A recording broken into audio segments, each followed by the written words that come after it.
Hello everyone. आज मैं अपना ओपीडी से लेकर ओटी तक का स्टोरी आप लोगों के साथ शेयर करना चाहती थी। तो मैंने कहा चलो ये भी वीडियो रिकॉर्ड कर ही लेते। काफ़ी टाइम से मैंने प्रेगनेंसी पे फिर से बंद कर दिया था। बीच में मैं अपना डेली ब्लॉग्स ज़्यादातर शूट कर रही थी।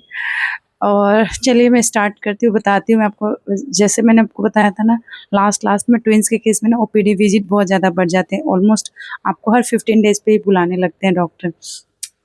मेरे साथ ऐसा हुआ कि मैं नॉर्मल ओपीडी में ही टेस्ट कराने गई थी चेकअप के लिए, और मेरे को एकदम से बोलती है मेरी डॉक्टर गायनी कि आपको कल ही आना पड़ेगा, सर्जरी के लिए एडमिट होना पड़ेगा, क्योंकि बेबी का वाटर लेवल बहुत नीचे हो गया और बेबी को वाटर ब्रीदिंग इशू आ रहे हैं। मैं एकदम से डर के बहुत ही घबरा गई, और उससे भी ज़्यादा ये सुन के घबरा गई कि मुझे कल ही, क्योंकि मैं एक्सपेक्ट कर रही थी कि एटलीस्ट हफ्ता दिन के बाद मेरा डिलीवरी डेट आएगा, हफ्ता दिन तक और खींचेगा, हफ्ता 10 दिन तक। जब मैंने सुना कि नहीं अब नहीं हो सकता, अब हम वेट नहीं कर सकते, कल ही हमको जाना पड़ेगा, तो फिर मैं रोने लगी थी। डॉक्टर के सामने ही मेरे को आंसू सा निकल आया था। पर फिर मेरे हस्बैंड फिर डॉक्टर से बात किए और मुझे बाहर जब लेके आए तो मुझे समझाए, बोले कि देखो हम इसी दिन का तो वेट कर ही रहे थे ना। मतलब इतने टाइम से 8 महीने से हम इसी दिन का वेट करते कि कब हमारा बच्चा हमारे गोद में आएगा। अब जब आने का दिन आ गया तो तुमको खुश होना चाहिए ना, रो क्यों रही हो। फिर मैंने कहा बट मैं रेडी नहीं हूँ अभी ऑपरेशन के लिए, मतलब इतना बड़ा सी सेक्शन होता है, इतना दर्द होता है, मैं उसके लिए मेंटली प्रिपेयर नहीं हूँ। मेरे को लग रहा था कि हफ्ता 10 दिन मेरे पास और टाइम है। फिर उन्होंने बस समझाया कि कोई बात नहीं, 10 दिन बाद होना था वो 10 दिन पहले हो रहा है। ये भी तो देखो बच्चे को हमारे पास जल्दी आना है, इसीलिए वो जल्दी हमको बुला रहा है, मतलब तुम्हारे पास आने के लिए ऐसा कर रहा है। तो ठीक है ना, कोई बात नहीं, लेट्स मतलब इसको एक्सेप्ट करो और लेट्स गो फॉर इट। फिर मैं भी उनकी बातों को समझी, मैंने कहा सही बोल रहे हैं। फिर यही हुआ, फिर हम रेडी हो गए। बट मेरा घर ना हॉस्पिटल के बहुत पास में था, वॉकिंग डिस्टेंस पे था। तो हमने यही डिसाइड किया कि जिस दिन सर्जरी है हम उसी दिन मॉर्निंग में आके एडमिट हो जाएंगे, इंस्टेड कि हम एक दिन पहले आए, हम उसी दिन मॉर्निंग में आएंगे। तो मेरा ऑपरेशन सैटरडे का प्लान हुआ। तो एज़ पर डॉक्टर मुझे फ्राइडे को आके एडमिट होना था, पर मैंने जब डॉक्टर को बताया कि मेरा घर पास में है तो उन्होंने बोला ठीक है मॉर्निंग में भी आ सकती हूँ। फिर मैं सैटरडे को मस्त उठी सुबह, नहाई धोई, पूजा वूजा की, थोड़ा फ़ोटो वोटो खींच ली अपने लास्ट बेली का, जो बम्प निकले थे मेरे उसका। फिर फ़ोटो वोटो खींच के और फिर लास्ट में मैं मतलब चले गए हम लोग, 5:30-6 बजे होगा, चले गए हॉस्पिटल, एडमिट हो गए। फिर वहाँ पे मेरे हस्बैंड ने प्रोसेस वोसेस किया। फिर प्रोसेस करने के बाद एडमिशन मेरा एडमिट हो गया, रूम में चली गई। 8:30 बजे के अराउंड उन्होंने ओटी में ले जाने का प्रोसेस शुरू किया। मेरा बेबी ना 8:44 में हो गया था, एक्चुअली बाहर आ चुका था, exact timing to be accurate. ठीक है, फिर मतलब फिर जब मैं ओटी में गई, ओटी में जाने से पहले एक चीज़ ऑनेस्टली बता दूँ, मैं बहुत ही डरी हुई थी, बहुत ज़्यादा घबराई हुई थी। बट ऊपर से ऐसा बिहेव कर रही थी कि ठीक है, बट सेम टाइम में मैंने फिंगर क्रॉस किया हुआ था और यही सोची थी कि हे भगवान सब कुछ हो मेरे साथ, पर मेरा बच्चा बस ठीक होना चाहिए। क्योंकि मैंने 8 महीने इस फेज़ को झेला है, इतना गो थ्रू किया है, और इस मोमेंट पे अगर कुछ भी हुआ ना बेबी को, तो मैं शायद उस चीज़ को टॉलरेट नहीं कर पाऊँगी, बर्दाश्त नहीं कर पाऊँगी। तो प्लीज़ प्लीज़ प्लीज़ भगवान मेरे बच्चे को सेफली मतलब लाना इस दुनिया में, कुछ भी प्रॉब्लम ना हो। मैं बस यही प्रार्थना की पूरे टाइम में भगवान का नाम ली और यही प्रार्थना की। फिर जब मैं ओटी में गई तो उन्होंने इंजेक्शन लगा के और मेरे को लेटा दी और मेरे बीच में पर्दा डाल दिया और उन्होंने अपना ऑपरेशन शुरू कर दिया। मुझे होश था, मतलब अब मेरा बॉडी सुन हो रखा था, पर मेरा ब्रेन काम कर रहा था, आंखें खुली हुई थी, मैं सुन सकती थी, थोड़ा बहुत रिस्पॉन्स भी कर पा रही थी। तो जब उन्होंने मतलब कट लगाया और मेरे पहले बेबी को निकाला और जब वो रोना शुरू की ना, तो उस टाइम पे मुझे ये नहीं पता था कि लड़का हुई है कि लड़की हुई है, ठीक है, बस बच्चा रो रहा है, ठीक है। मैं बहुत खुश हुई और डॉक्टर ने निकालने के साथ यही बोला कि बधाई हो, आपका पहला बेबी हो गया है। फिर मैंने कहा अच्छा ठीक है। फिर उसके बाद से मैंने कहा फिर मैं वेट की। फिर दूसरा बेबी ना निकालने में थोड़ा प्रॉब्लम हुआ, मैं आपको बताती हूँ। जैसे यहाँ पे कट लगाया ना उन्होंने, तो जैसे यहाँ पे कट लगाया तो पहला बेबी तो ऐसे फट से निकाले, दूसरा बेबी इधर इस साइड पे था, तो अब दूसरा बेबी ना ऐसे निकाल नहीं पा रहे थे वो लोग। तो दूसरा डॉक्टर जब जैसे इधर से ही वो लोग खड़े होके निकाल रहे थे बेबी, तो जब नहीं निकला तो दूसरा बेबी के लिए इधर से आके एक बंद डॉक्टर ने ऐसे ऐसे पुश किया बेबी को मेरे, फिर दूसरा डॉक्टर ने इधर से निकाला उस बेबी को। तो फिर दूसरी बेबी भी निकल गई। लेकिन जब तक दूसरा बेबी निकला ना, मैं भी अपना पेशेंस खो चुकी थी और मैं पूछ रही, सिस्टर क्या हुआ, क्योंकि जो मेरे पास पास में थे, तो मैंने उनसे पूछा कि हाँ हेलो सिस्टर क्या हुआ है बताओ ना। तो फिर वो बोली कि रुक जाओ दिखाते हैं, थोड़ा सा कंट्रोल करो, क्लीन करते हैं तो फिर दिखाएंगे। मैंने कहा अच्छा ठीक है। फिर उन्होंने क्लीन करने के बाद बताया नहीं लड़का है कि लड़की है, सीधा लाके ऐसे दिखाने, देखो ये क्या हुआ है। फिर मैंने एक ही बार में पहचान लिया, मैंने कहा बेटी हुई है। फिर मैं बहुत खुशी, बहुत ज़्यादा खुशी कि मेरे घर में लक्ष्मी आ गई, क्योंकि मैं भी किसी की बेटी हूँ, मुझे पता है बेटी होने का क्या अच्छा होता है। मतलब बेटी को होने से घर में कितनी रौनक होती है, कितनी खुशियाँ होती है, मुझे वो चीज़ों का एहसास है। तो फिर मैं बहुत खुश हुई। फिर दूसरा बेबी लाए उन्होंने, दूसरा दिखाया, ये देखो ये क्या हुआ। फिर क्या मैंने कहा बेटा हुआ। बट एक चीज़ है, मैं उतने बेहोशी की हालत में भी मैंने दोनों को एकदम सही पहचाना था।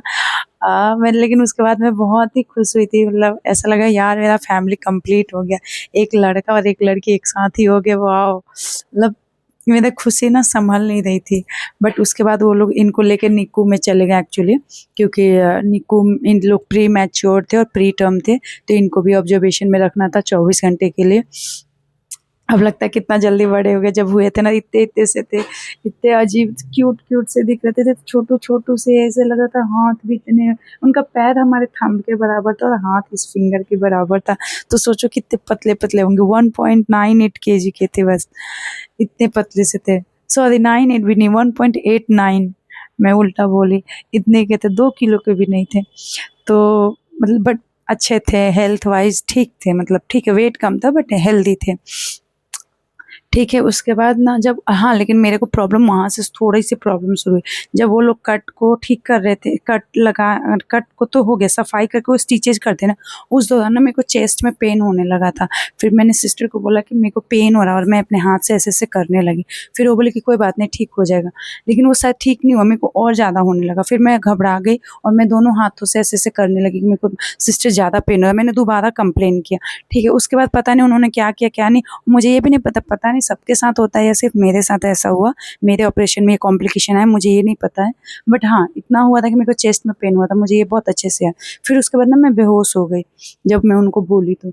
उसके बाद मुझे दोबारा कब होश आया, जब वो लोग मेरा बेड शिफ्ट कर रहे थे, स्ट्रेचर्स पे डाल रहे थे मुझे, तो मुझे, मेरी आँखें बंद थी, मुझे कुछ रिएक्शन नहीं कर पा रही थी, बट मेरे दिमाग में, मेरे कानों में सब आवाज़ जा रहा था।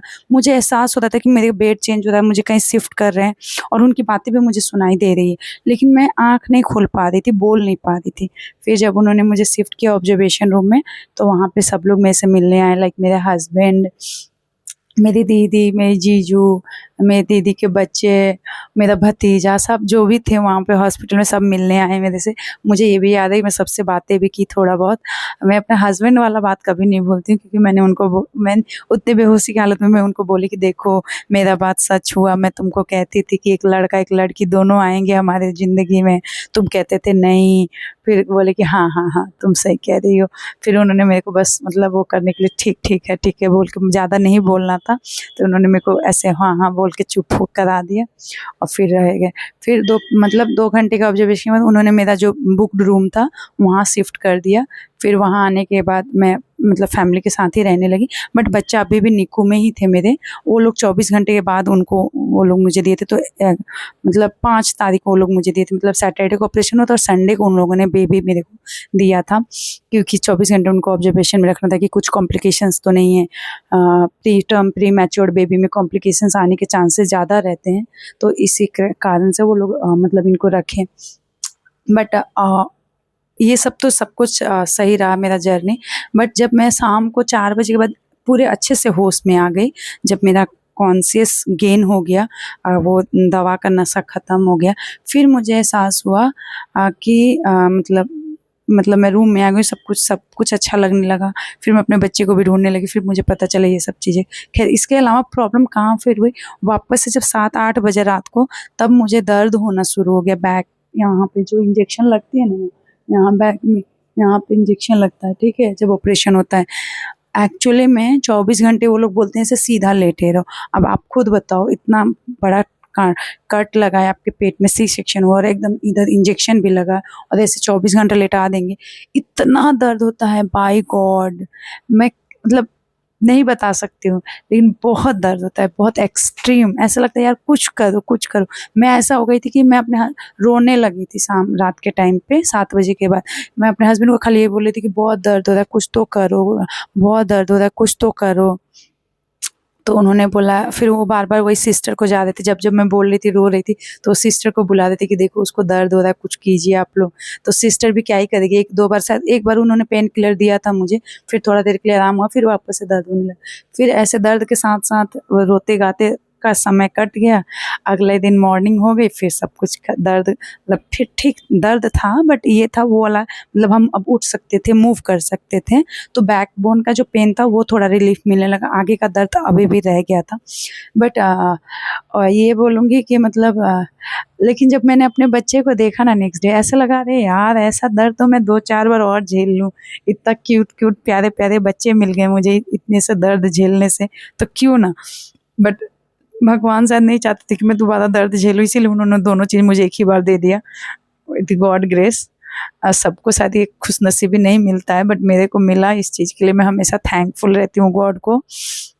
भगवान से मैं हमेशा ही मतलब अपना धन्यवाद करते रहती हूँ कि भगवान आपने मुझे सब कुछ दे दिया एक ही बार में।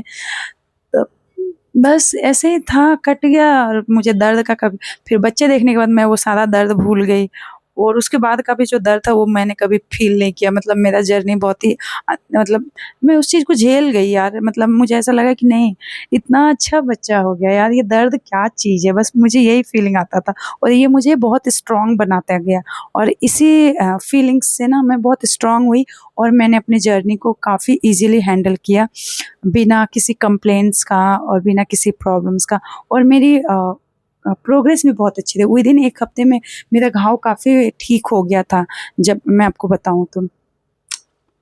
बस लेकिन हाँ, पहला दिन जब मैं उठी थी ऑपरेशन के, जैसे 4 तारीख को ऑपरेशन हुआ, 5 तारीख को जब मैं उठी बेड से, जब मेरे को बोला गया कि उठो, फिर मेरे को चक्कर आया था, मैं आपको बता दूँ। मतलब पूरा आँखों के सामने अंधेरा हो गया था। बेहोश हो ही गई थी, बट मतलब मैं चलती तो शायद गिर जाती, बट मैं चली नहीं, वापस से वहीं पे बेड पे ऐसे बैठ गई। मतलब मैं जस्ट खड़ा ही हुई थी और मेरे को एकदम अंधेरा छा गया, तो मैं फिर वापस से धीरे से बैठ गई बेड पे, और मतलब बेड पकड़ के बैठी रही, तो मतलब बेहोश नहीं हुई, मतलब मैं ठीक हो गई, वो अंधेरापन ख़त्म हो गया।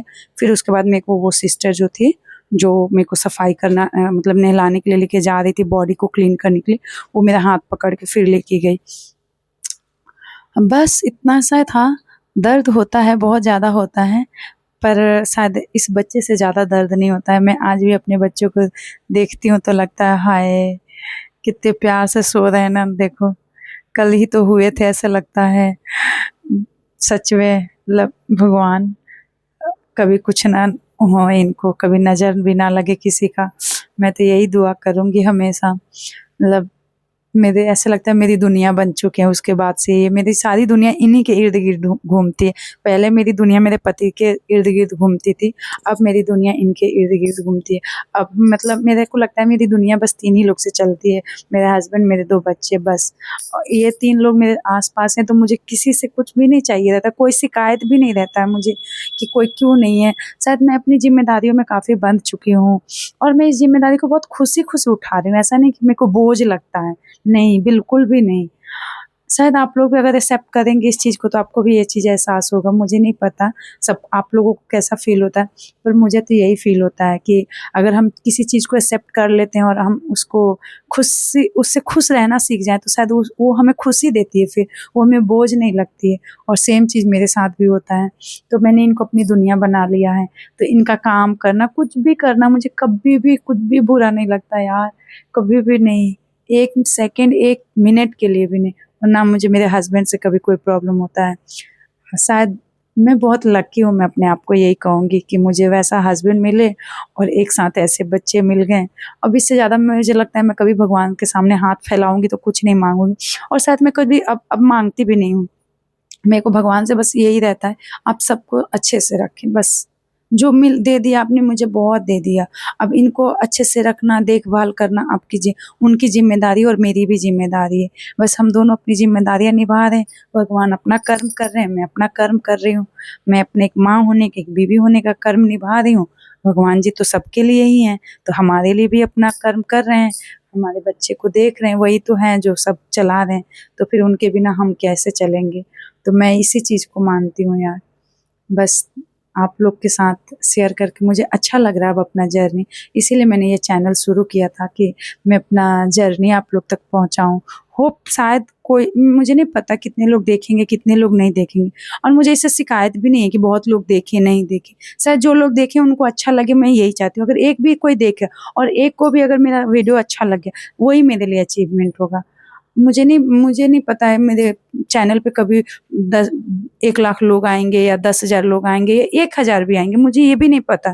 पर अगर कोई एक भी बंदा आया ना, अगर एक भी औरत आई, एक भी लड़की आके देख ली और इससे इंस्पायर हो गई और उसको लगा कि नहीं, ये सच स्टोरी बता रही है और इस स्टोरी से उनको कुछ सीख मिलता है, या इस स्टोरी से वो कुछ पता चलता है उनको फ्यूचर के अपने जर्नी के बारे में, अगर इस चीज़ से उसे, फिर वो मेरे लिए अचीवमेंट होगा। बस मेरे को इतना ही पता है बस। That's all. Thank you very much.